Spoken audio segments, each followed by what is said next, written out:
These ain't glorified prison to gang stories, man. These is lived experiences. Welcome to the Swing Glow Podcast Show, Dude Rock Crip. It's an absolute pleasure to be back here at this round table amongst my round table family. Salute to all of y'all for joining me. Now, look, I want to jump right into this story, man, because it's necessary that I give y'all a walkthrough on my experience, my personal experience with a person that was unaliving multiple people when they was free, and then getting locked up for one particular, well, I ain't gonna say one, but a couple of particular unalivings, right? Now, I have to take y'all back to the year of 1994 while I'm in prison, right? I remember receiving a letter from one of my homegirls, and I'm gonna try to keep as many people names out of this as possible. And the main guy, I'm gonna create a name for him instead of using his original name. So anyway, I remember getting this letter from my homegirl in 1994. I'm incarcerated. I'm in prison, and the letter was basically informing me that my homegirl Jamie had got unalived in a gang-related shooting. Right now, Jamie was the type of female. She wasn't a gang member, for one. Let me make that clear. She was not a gang member. Although she hung around us who was gang members, or had gang ties. You feel me? She was just a female, man, that came and grew up with us, that knew everybody. And Jamie was white, by the way. Let me point that out. She was a white female. You know what I mean? But she grew up around all of us, from grade school up until she, unfortunately had her life taken. So everybody was familiar with her that was in my circle. She was part of my immediate circle back then, when we was younger. So she was always there. When I think about Jamie, I think about how cool of a person that she was. She wasn't like one of them type of females that kept a lot of drama going.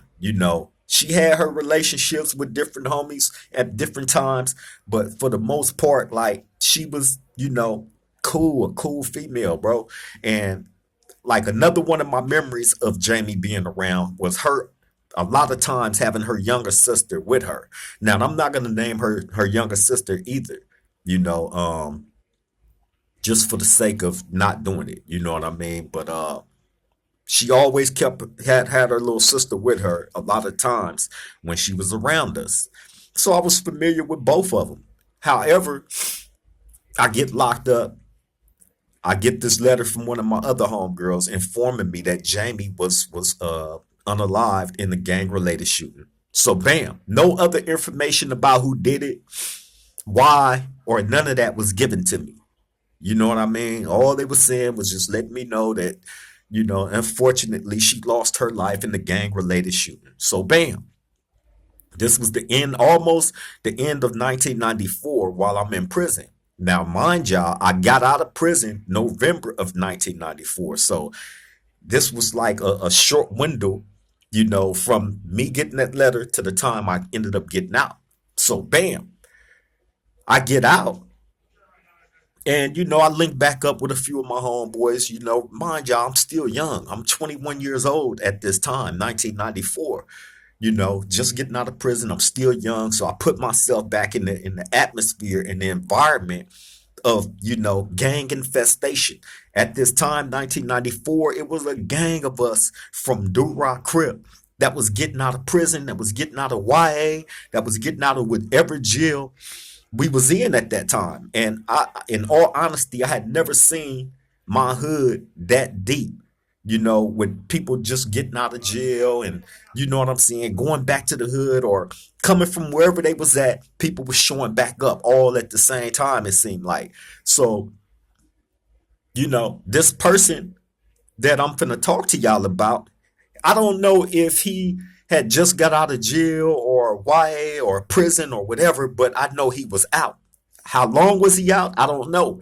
But he was out long enough to do the things that he ended up doing. So anyway, when I get out, I run across this guy, this person who's from Durock. I'm gonna call him. I'm gonna use an alias for this guy, although I really don't have to, but I am. You know what I'm saying? I'm gonna start doing that when I tell some of these stories. So I'm gonna call this guy Big Crazy Cuz, right? Big Crazy Cuz was a person that had a decent reputation from my hood for being a gunner. Not a fighter, but a gunner. A person that didn't have a problem with picking up the blick and putting in work with it. He didn't have a problem with none of that. And that was pretty well known, amongst us, and I guess the people that he ended up having to put work in on, right? So anyway, now this was the type of person he ended up getting tied in with some dudes that had a lot of money. I guess they was his family. He was related to him. So a lot of the times they would snatch him up when they had business going on out of town in a different state. They would take him. He was like the person, like the cleaner. You know what I mean? When it came time for things to get funky, he is the one that they went and got, and he definitely got in the field and got funky. He didn't have a problem with getting his hands dirty. He didn't have a problem with putting in no work with that weapon and none of that. You know what I'm saying? And because he had that mentality, he was compensated with dope. Now, what I didn't know was he was smoking dope heavily. I didn't know this. You know what I'm saying? This is not a person that I hung around in my hood 24/7. As a matter of fact, he wasn't even part of my circle. However, he did have a cool little reputation for himself from my hood. He just wasn't one of the ones that I hung with like that growing up. So anyway, when I did get out of prison and I run across Big Crazy Cuz, I'm with his little brother. It's me, his little brother, and like several more of my homeboys. We had just so happened to stop by this dude mom's house, and he popped up over there, of course, on his crazy stuff. You know what I'm saying? But I had ran across him that time, and then I remember one day being in the hood one day and asking like, "Hey, whatever happened to?" And that's when I found out that he had got locked up for a couple of unalivings, a couple of 187s, right? So bam, I'm like, wow, that's crazy. So this whole time he was out, he was wanted for this. They was like, yeah. And that's when I was informed that one of the people that got unalived or was allegedly unalived by Bit Crazy Cuz was the homegirl Jamie, right? So I'm blown out the water by this information. I'm completely blown because I'm trying to fill in the spaces on how she even end up in a circle with this dude of all people. Now, again, like I told y'all, yeah, she grew up with us. You know what I'm saying? She was part of my immediate circle, but that circle was kind of exclusive. You know what I'm saying? It wasn't too many people outside of that circle that anybody that I dealt with back then at that time, they're gonna go outside that circle and latch on to this person, that person, that person. That ain't how it happened. Well, I guess she ended up in a relationship with Big Crazy Cuz, one of his older brothers. And that's how he ended up becoming familiar with Jamie. So anyway, come to find out, Big Crazy Cuz was accused of unaliving Jamie. Now, it was a number of different things, man, because Big Crazy Cuz was in the LA County jail with me. You know what I'm saying? After I found out that he was charged with Jamie's unaliving, you know what I'm saying, and that he had got locked up for that amongst other things, right? A couple of other unalivings. He got locked up before me. So once we found out that they was charging him for different unalivings, right? Now we going to court, you know what I'm saying, in support of this dude, not knowing. Now at this time, when we going to court in support of him, we not knowing. I didn't know that one of the people in the unalivings during this specific time of us going to court in support of this dude was one of the people that he was accused of doing this to, right? I didn't know. And also I didn't know that he had a CRIMEY. Now, bit crazy because crime partner was from a completely different hood. He was a Crip, but just from a different hood. You know what I'm saying? And I'm gonna say where he was from. He was from Compton, right? He was a Compton Crip. I believe he was from Park Village, if I'm not mistaken. Park Village, Compton Crip, right? I'm not gonna say bro name though. So anyway, I didn't know that these dudes ended up making statements on each other. Now, Big Crazy Cuz was a cold piece of work because, okay, when the situation happened with Jamie, Jamie get unalived, uh, another person get unalived, a man, a guy, and another female gets shot up, but she don't pass away. She is actually the person that ended up giving up all the information on Bit Crazy Cuz, and that's how that all unfolded, right? Because she lived. She lived to tell it. So bam, when this situation go down, when the unalivings go down, Big Crazy Cuz take the weapon that he utilized allegedly in these crimes and gave it to his crime partner, bro from Compton Crip, right? And tell him, look, I'm gonna be over here. He gave a location. I'm gonna be over here at this location at this time. Meet me over here and bring this weapon with you, right?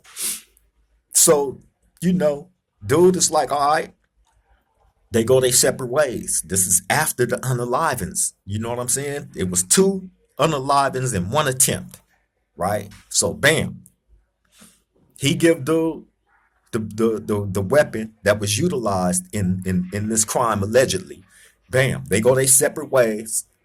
When the time come, bro from Compton Crip show up to that location that Bit Crazy Cuz told him to show up to with the weapon that was used in the unalivings of Jamie, the other guy, and the attempted unaliving of the female who lived.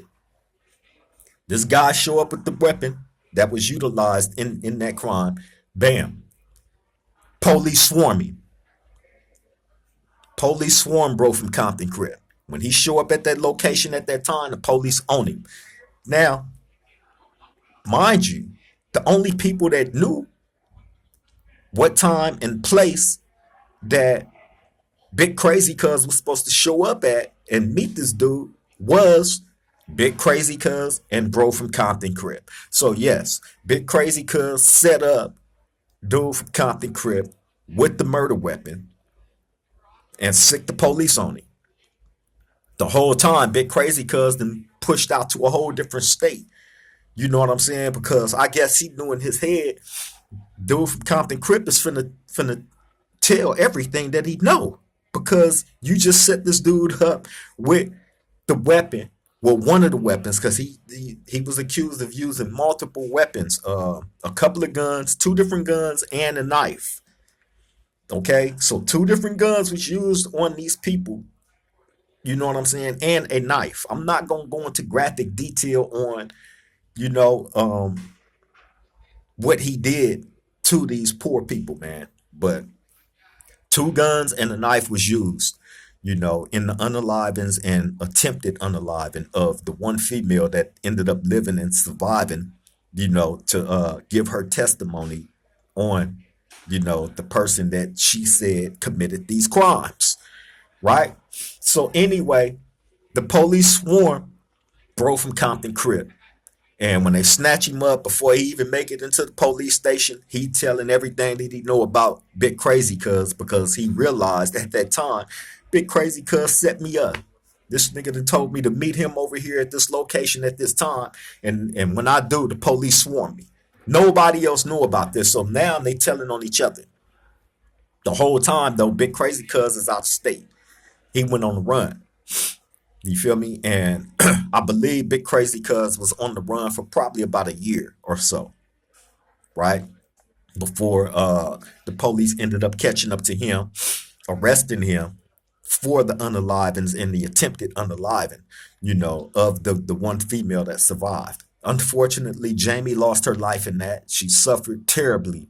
You know what I'm saying? And again, I'm not going to go into exactly what bro did. You know that caused her immediate unalive, and as well as the gentleman that lost his life.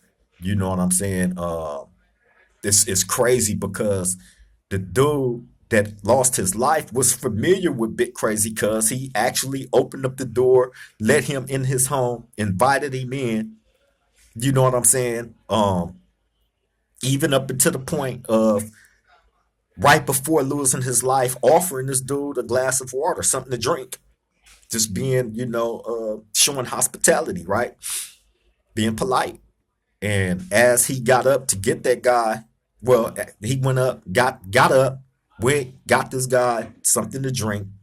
And as he sat down from getting this guy something to drink, his life was taken immediately. You know what I'm saying? So, um, Big Crazy Cuz ended up getting arrested along with bro from Compton Crip. Bam, they both were in the Los Angeles County Jail at this time fighting this case. Now, I come into the picture after this, after Big Crazy Cuz is arrested and you know what I'm saying, going through what he going through.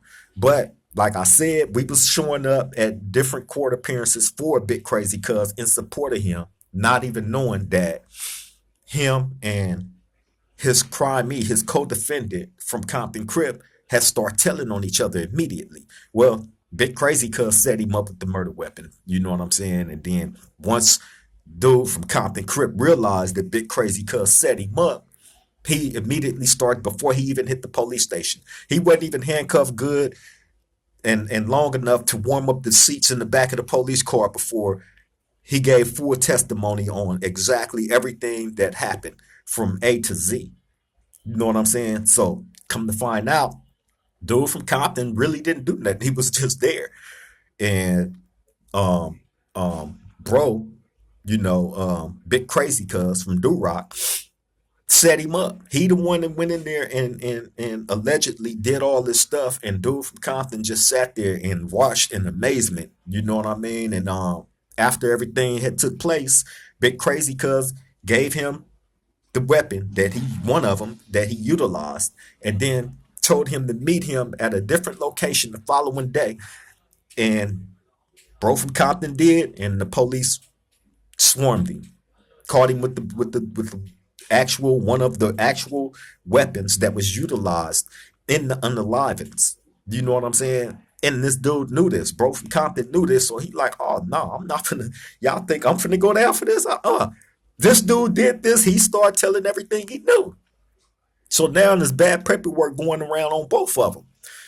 You know what I'm saying? But during the time when I'm in the LA County Jail Crip module, you know what I'm saying, with Big Crazy Cuz it never came out about him and dude telling on each other. Now, what did come out was, I guess, the Compton Crips had got up on dude that was crimies with Big Crazy Cuz, right? And somehow the paperwork came out that he was snitching. So off with his head, they got on him. They served him decent. You know what I'm saying? Served him real decent. So I guess from spot to spot, wherever jail that bro from Compton ended up in, that ended up snitching, they ended up getting on his head each and every time. So he ended up going PC way back then. This was way back in the last thing that I heard about bro from Compton was he ran across the wrong Crip that was on I'm gonna say he was a predator. You know what I'm saying? I'm not gonna say where he was from. I'm not gonna say the gang, his name, or none of that. But he was definitely a booty warrior. You know what I'm saying? And this is who this guy from Compton Crip that ended up snitching ended up in the cell with him. So dude turned this dude into his sexual toy. You know what I'm saying? In the cell every day, I'm running through him until I guess the dude couldn't take it no more. You know what I'm saying? He ended up going PC. You know what I mean? But what I have to say about that is, although I'm not saying no names of where the Crip from that did that, or where he from, his name, or none of that. Just know, ain't nothing like that gonna happen unless it's like really somebody that's part of your structure. You know what I'm saying? Somebody that's connected to you in some type of way. You know what I'm saying? That's really the only way somebody gonna be able to get up on you like that. And he was amongst somebody that was very familiar, you know what I'm saying, within that establishment. That's all I'm gonna say. You know what I'm saying? But yeah, that's what ended up happening to him and then to Bit Crazy, cuz it ended up coming out this dude was just foul all the way around the board. You know what I'm saying? Not only did he set up his crimey, you know, to take the fall on that case. He once he got in jail, he starts snitching on. I'm talking about Bit Crazy Cuz from Do Rock, snitching on everybody. It was so much paperwork. When I got to a specific prison, they admitted soon as I stepped there, here, man, go this paperwork, man. I know there's something that you need to know about your homeboy that was here and this and that and blah blah blah. And it's just a whole bunch of telling, him telling on the police, him telling on other inmates, him telling on everything. Foul. You know what I'm saying? And I just remember thinking like this fool was around me, and on top of that, when I was out, me and my homeboys was going to court, you know, showing up for this fool when he didn't have no support from nobody else, and I see why now. See why nobody was sitting in that courtroom in support of him. You know what I'm saying? I used to always just think he burnt bridges with people, and you know, I knew he used to be on some crazy stuff. So I know it ain't gonna be too many people that's gonna, you know, rally behind this dude. You know what I'm saying? Although, you know, he had his family, he had certain people that looked up to him and respected him like that, but with nobody showing up in that courtroom for him. But me and the homies. You know what I'm saying? I regret doing that. You know what I mean? Because once you find out everything, all the particulars of the case, it's like, man, this fool played me. He played all of us. He was around us a number of, you know, months in the LA County jail, in the Crip module, in the state module. And the whole time he was a rat. I remember, you know, like different instances of this dude, like ready to crash out on different homies. A lot of that stuff was inspired by the female that he was messing with.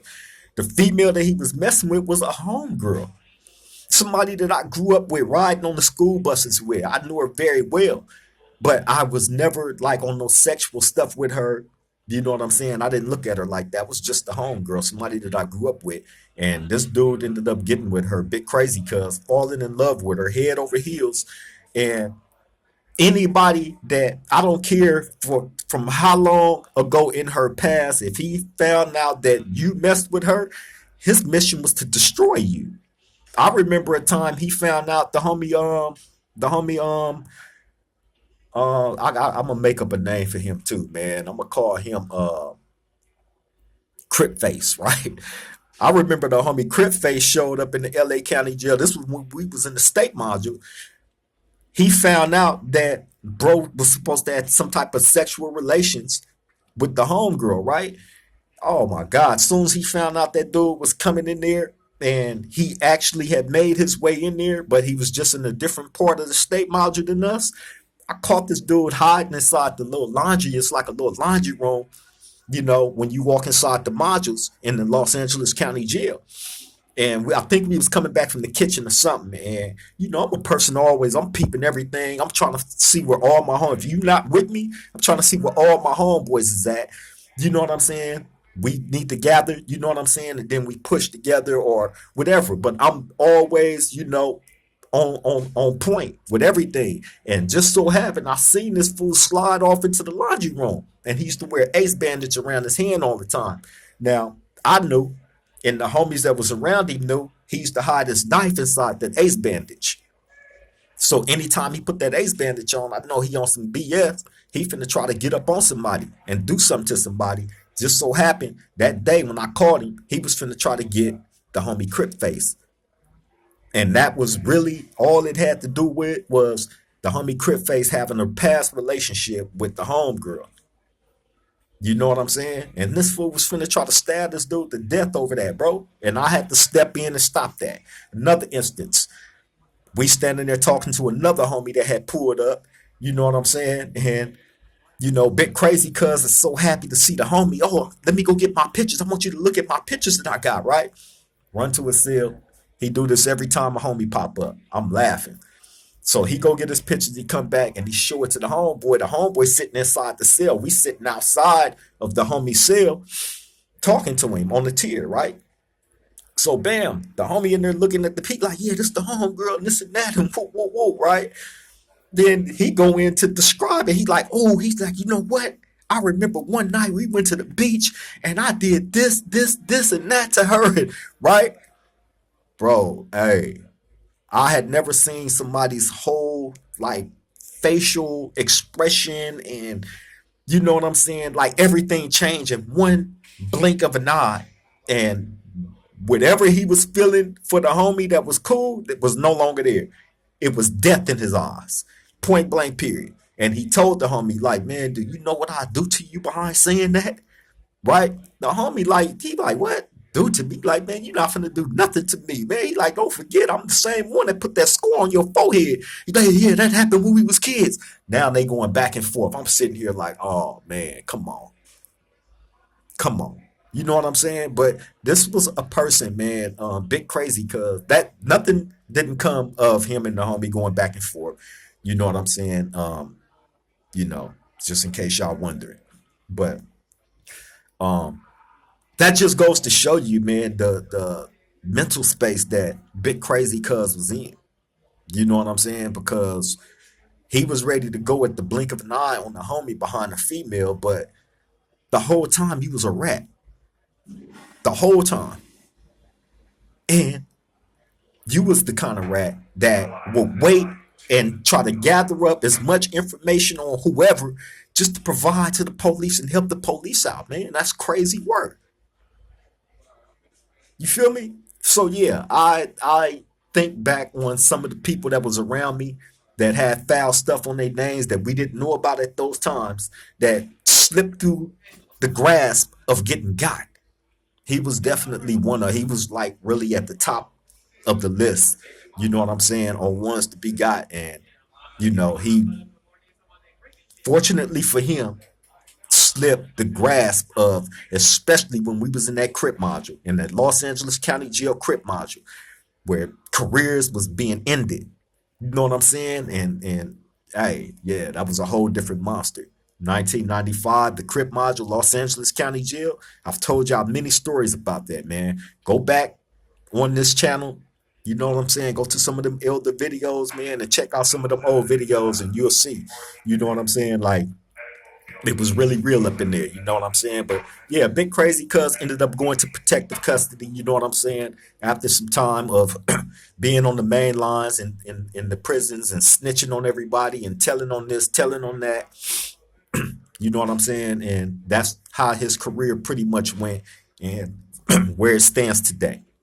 You know what I'm saying? But yeah, I just wanted to bring y'all that story about having being careful on who y'all have within y'all circle, man.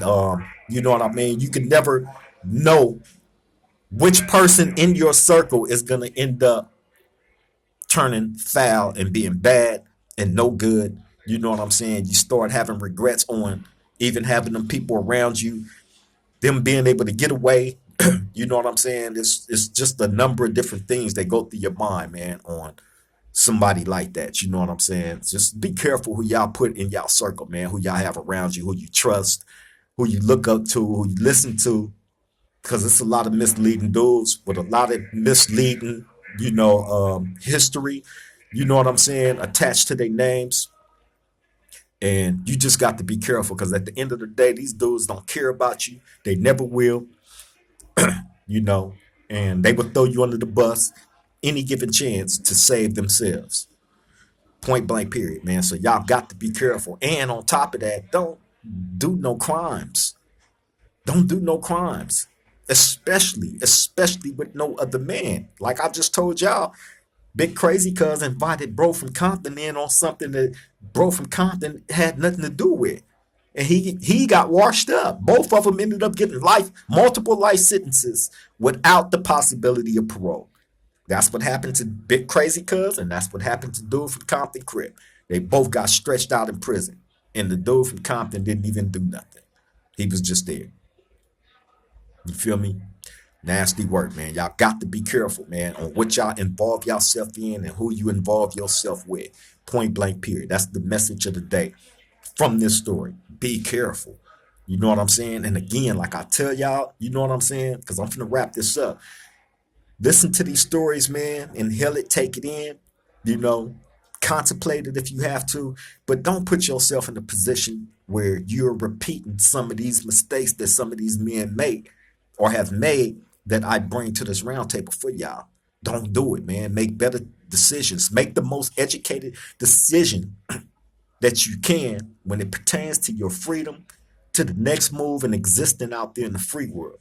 That's the best advice I can give y'all. But I'm finna get on up out of here, man. I appreciate the time. I thank everybody for stepping back to this round table with me. I didn't mean to hold y'all up too long. Excuse me. Let y'all get back to whatever it is y'all doing in y'all day. You feel me? Like, comment, share, subscribe if you haven't already did it to the Swang Low Podcast. I would definitely appreciate that. On that note, I'm finna get up out of here. Love all y'all. To the next time we meet at this round table, triples.